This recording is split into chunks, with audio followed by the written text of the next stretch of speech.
matagumpay, ang kanyang pangalan ay hindi aalisin sa aklat ng buhay. Amen.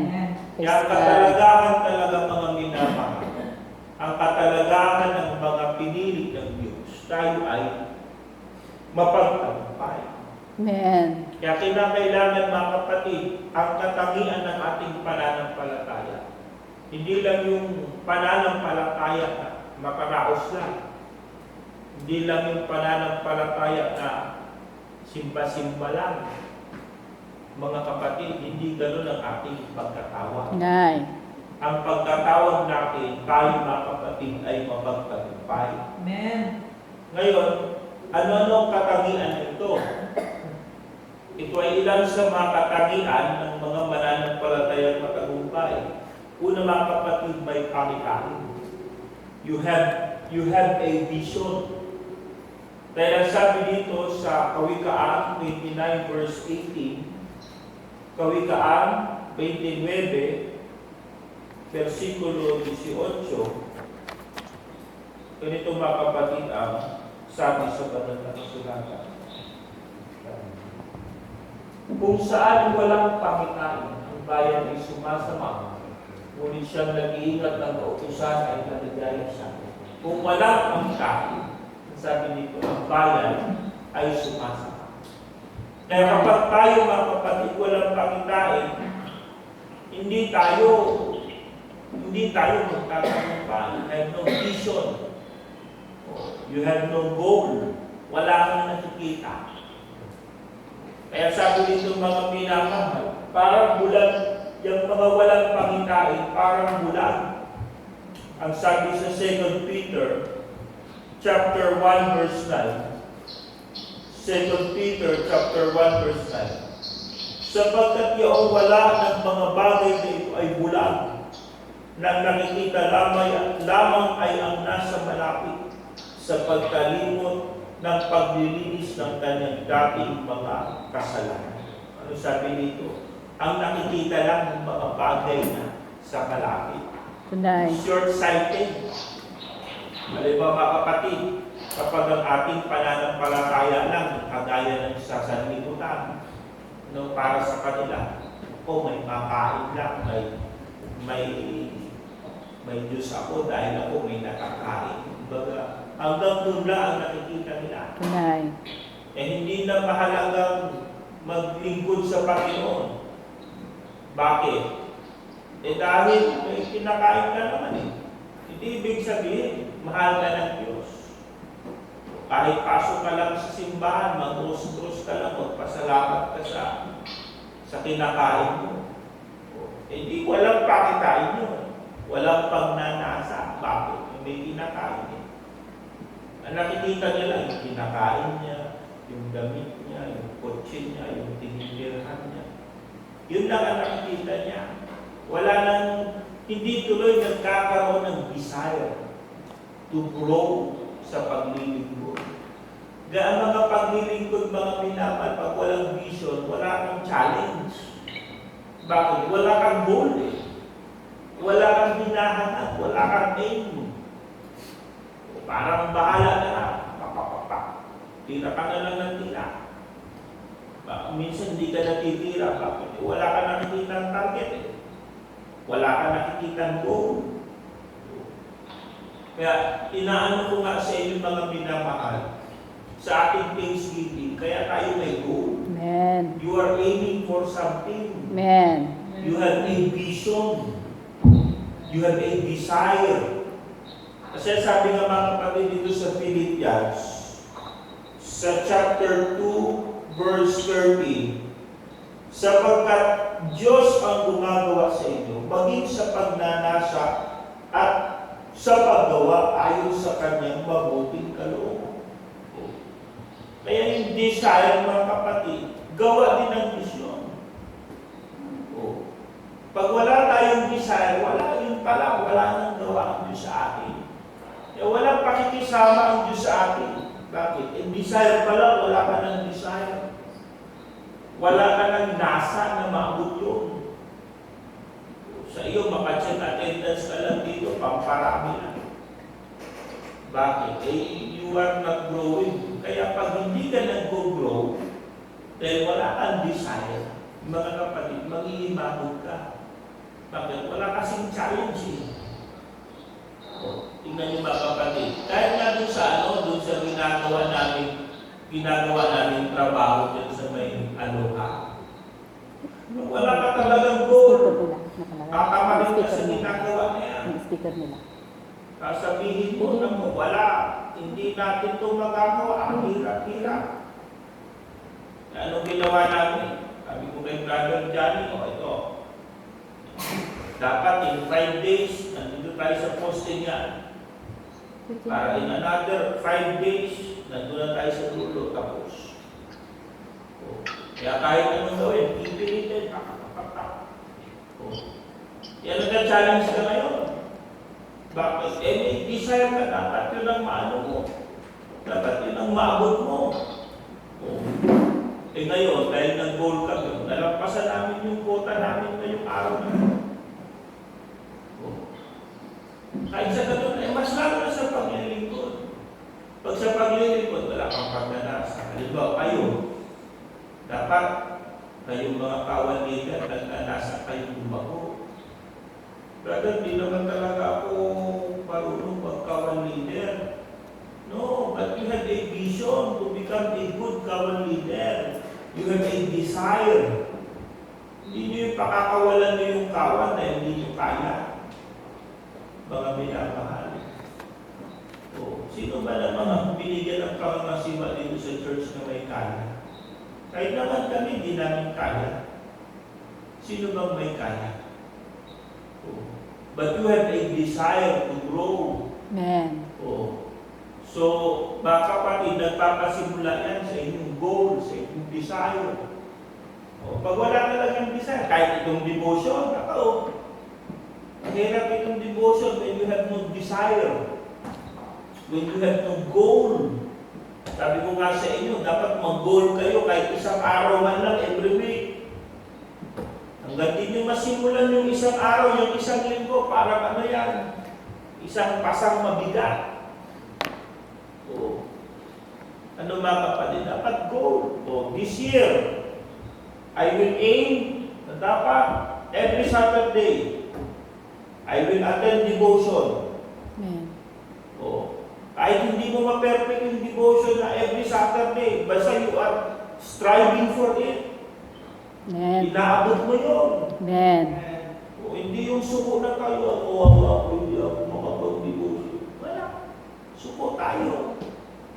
Ano sasabihin mo pagtagumpay tayo kung yung simpleng tulog, di natin mapagtagumpayan? Ano tayo na?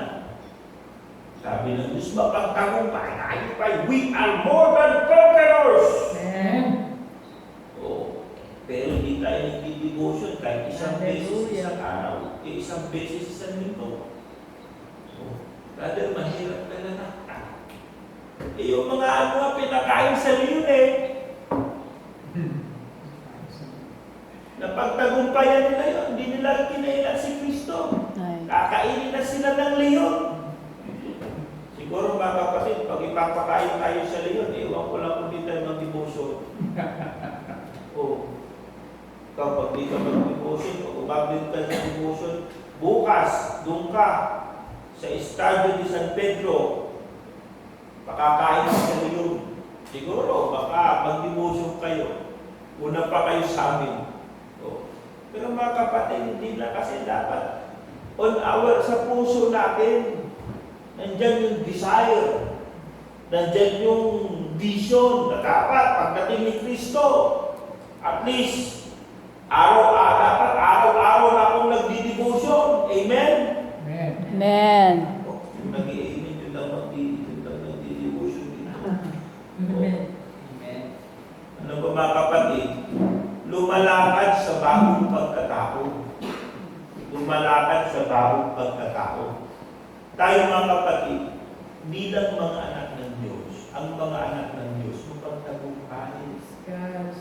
Ang sabi dito mga kapatid sa 1 John chapter 5 verse 4. 1 John chapter 5 verse 4.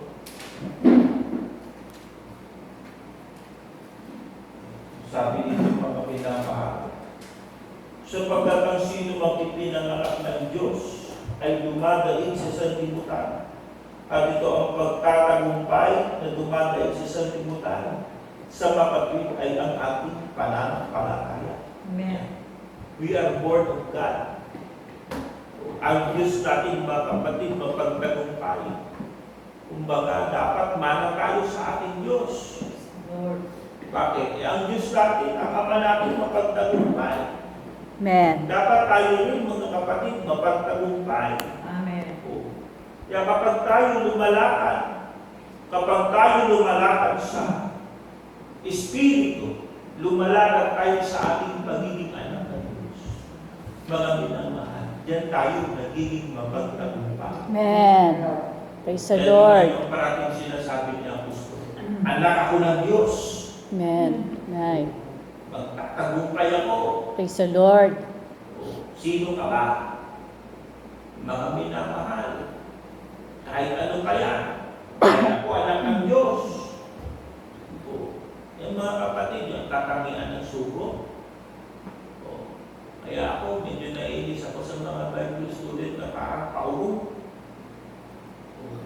Mga minamahal, dapat ang isip natin, mapagtagumpay. Amen. Purihin ang Panginoon. Amen. Kaya bilang mga anak ng Diyos, tayo yan ang kapahayagan na tayo lumalakad sa ating bagong pagkatao. Kapag tayong mga minamahal, nakakaranas ng pagkatagumpay, purihin ang Panginoon. O ano pa pangatlo? Hinahangaan mo ang mapagtagumpay. Pangatlo, hinahangaan mo ang mapagtagumpay. Mga kapatid, ang mga successful people, they are attracted to other successful people. Natingnan nyo mga kapatid, yung mga successful ngayon. Basa ng libro yan. Sino anong binabasa? Yung mga kwento ng mga taong magtagumpay. Tingnan yung mga pastor natin magtagumpay. Una sa sugo. Dapat hinahamaan natin ang sugo. Amen. Bakit? Ang sugo kasi magtagumpay. Praise God. Hinahamaan natin yung mga, minsan baka hinahamaan pa natin yung mga unbeliever na anak ng demonyo. Jesus name. Nahangaan ninyo yung mga music nila, yung kanilang dahil ang ganda ng damit nila, ang ganda ng reaction nila. Mga kapatid, pero sa apostol, wala tayong paghanga. O huwag na natin ilayin, kay Pastor Glory na lang. Kay Pastor Glory, wala tayong admiration. Hindi natin hinahangaan ang banang Pastor Glory. Mga kapatid, pero kung mamala pastor yun, di ba, mahina na pastor, magiging ganito ang Philippine District. Amen. Ang hirap kaya tayo ng church dito.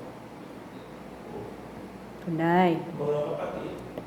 Pero biyaya lang talaga ng Panginoon. Ang mahal pastor yun, pumunta dito, isang kapatid lang sa Europa.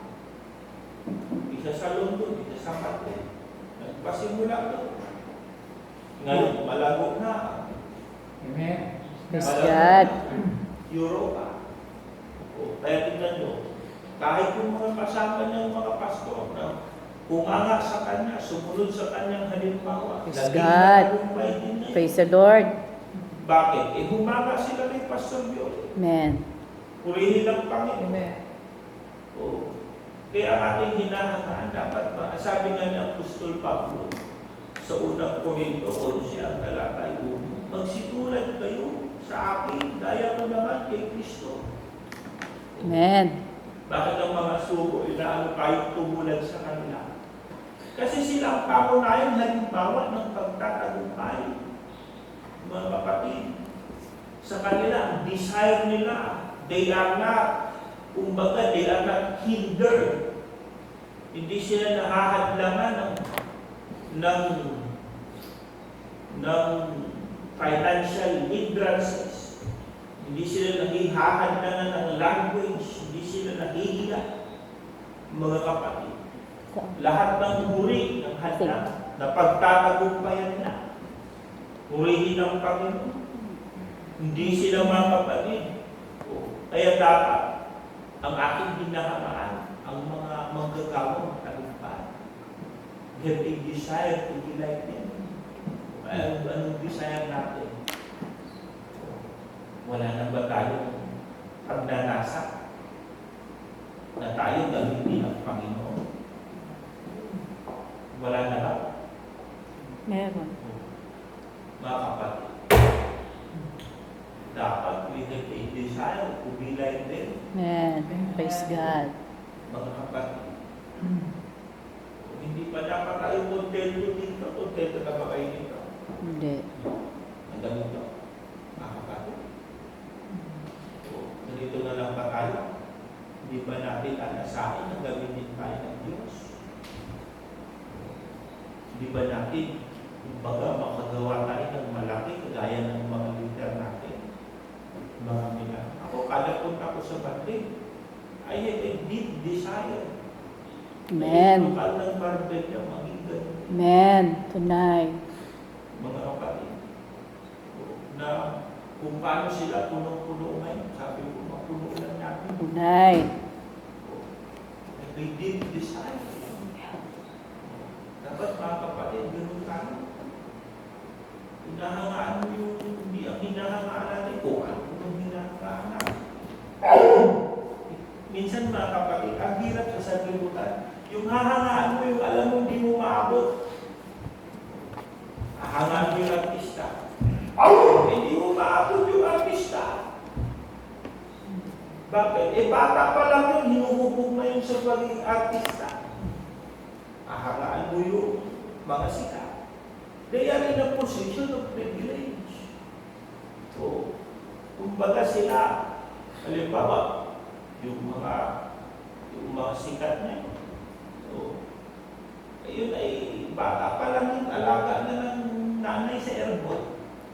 Amen. So, anong alaga sa airport? Dito, sa bahay airport. Paglabas sa kotse airport. Kaya bebentahan ka ng ano yun, ng whitening soap. Bili nyo ng whitening soap, ang puti-puti ko. Bibili ka ng shampoo. Bumili ka ng shampoo, ganda-ganda ng buhok ko. Hindi man lang naarawan yun, hindi napapawisan yun. Hindi naalig ka buka ng buhok mo. Bakit? Dito pa lang, pag sa studio, paglabas sa studio, diretso sa kotse, airport. Pagdating sa bahay, airport. Di magbibigis yun, di magpapawis yun. May talo. Hahangaan natin yung mga yun. Hahangaan natin, pa-impyerno yung mga yun. Yun ang hahangaan natin, pati tayo yung impyerno. Mga kapatid, sino nga hangaan natin? Mga hindi natin maamo. Hangaan natin mga kapatid ang mga suko. Amen. Dahil sila mapagtagumpay. They have reached beyond what they are expected to reach. Tunay. Si Pastor Tess, katulong lang. Katulong sa Hong Kong. Mga kapatid, ano nang naabot ngayon? Biyaya talaga ng Panginoon. Praise God. Mga kapatid, ayun, pwedeng hangaan yan. Bakit? Tayo rin lang katulong dito eh. Yun pwedeng hangaan yan. Yun pwede natin maabot yun. Bakit? Pinagtagumpay ng Diyos yun eh. Hahangaan natin yung artista. Hahangaan natin yung maganda sa Facebook. Picture pa tayo ng Facebook. Mga kapatid, para kunwari, maging kagaya din tayo sa kanila. Sila 100,000 likes, ito 20. Mga kapatid, yun ang gusto natin. Kasi ayaw natin magtagumpay sa kabili. We have no desire. We are fooling ourselves. We have no vision.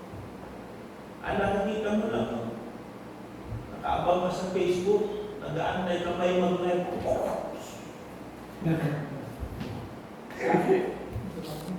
We are so short-sighted, mga kapatid.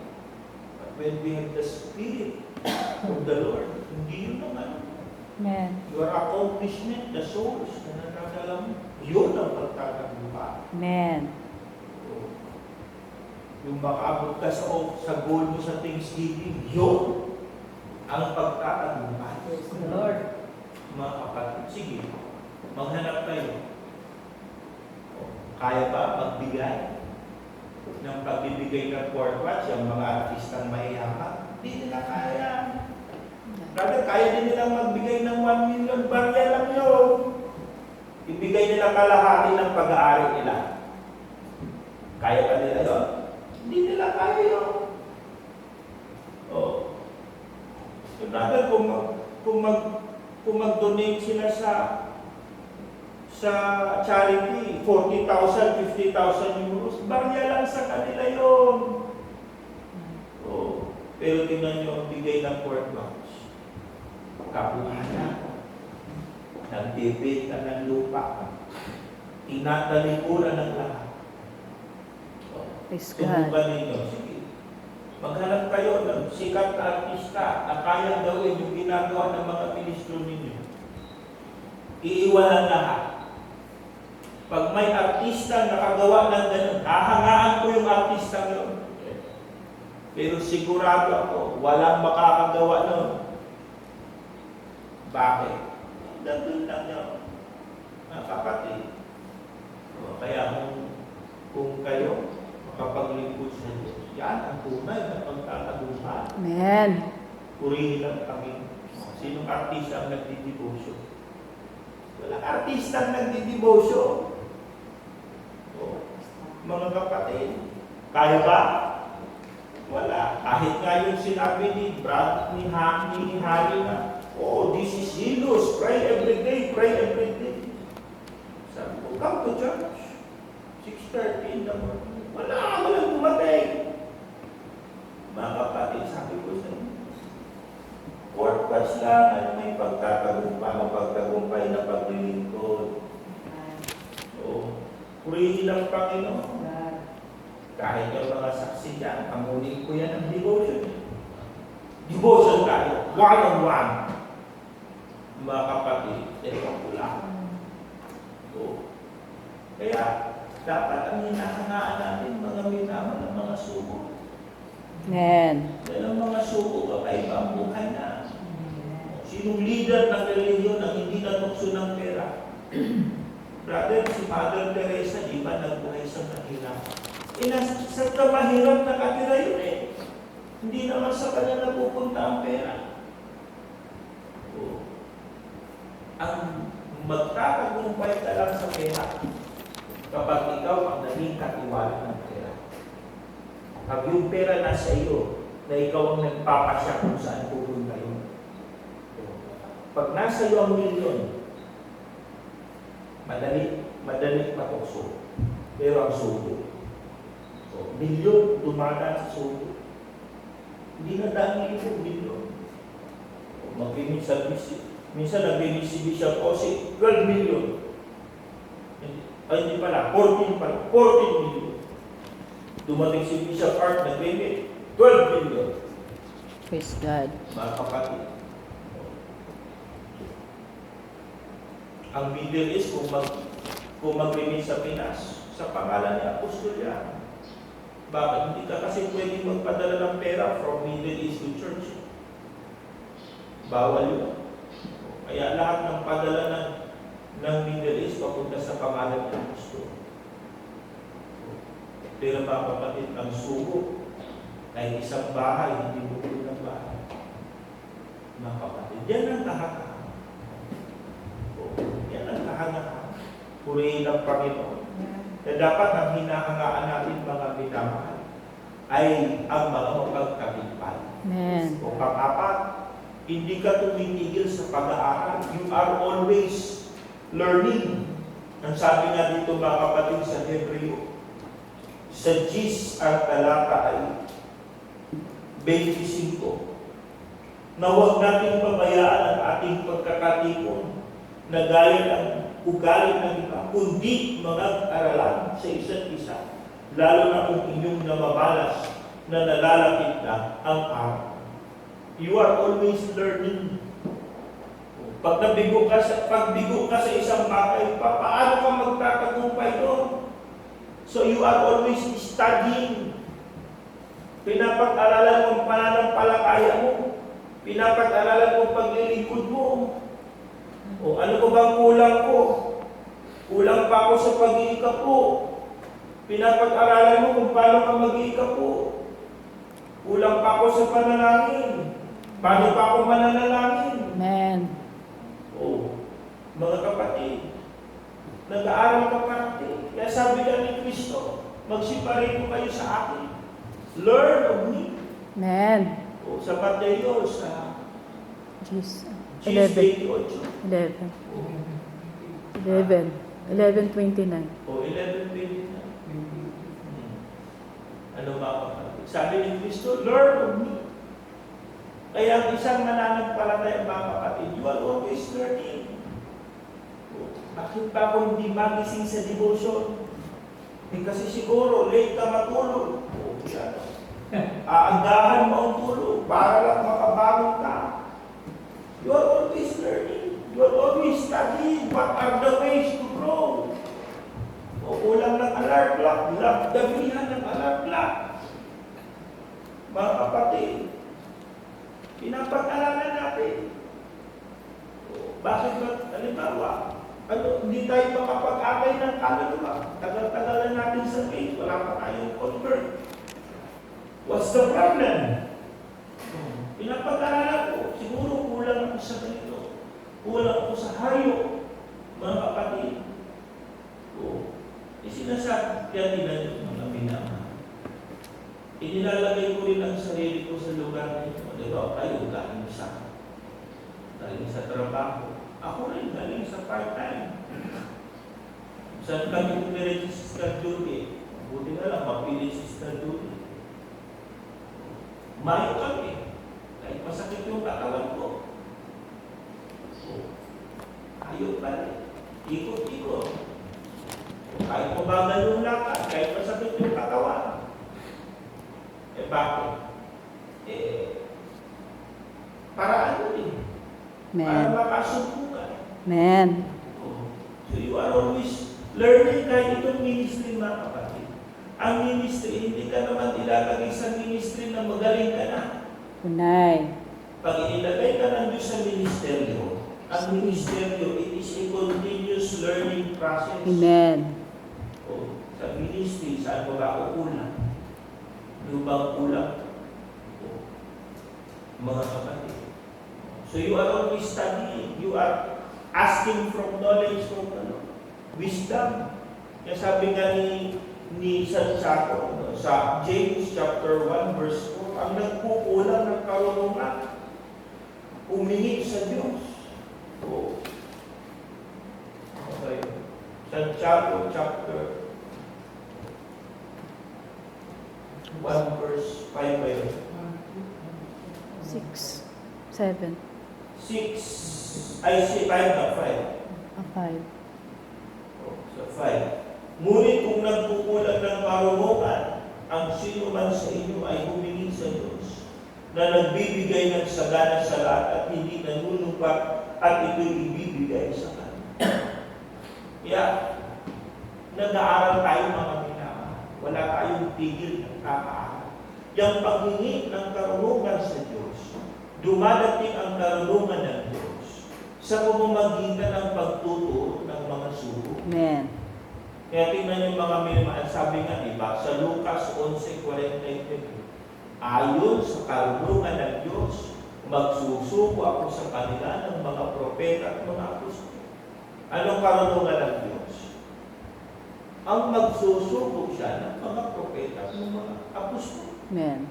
Kaya ang karunungan ng Diyos, mga kapatid, nasa turo, nasa pagtuturo ng mga suko. Amen. Purihin ng Panginoon. So ikaw parati kang nag-aaral. Pag halimbawa may pinapagawa sa atin, ano ang katangian ng mapagtagumpay? Pinapag-aralan mo kung paano mo magagawa yun. Halimbawa, sabi ko sa inyo, magkaroon tayo ng pledge sa Thanksgiving. Kung wala pang pledge, magbigay na ng pledge. gagawin natin sa pledge natin? You are looking for ways to reach your goal. You are studying. Pinapag-aralan mo. Ano muna natin gagawin? Panalangin. So you are asking. Hinihingi mo sa Diyos. Turuan mo ko, Panginoon, paano gumabot yung goal ko. Paglaanan mo ko ng paraan para maabot ko yung goal ko.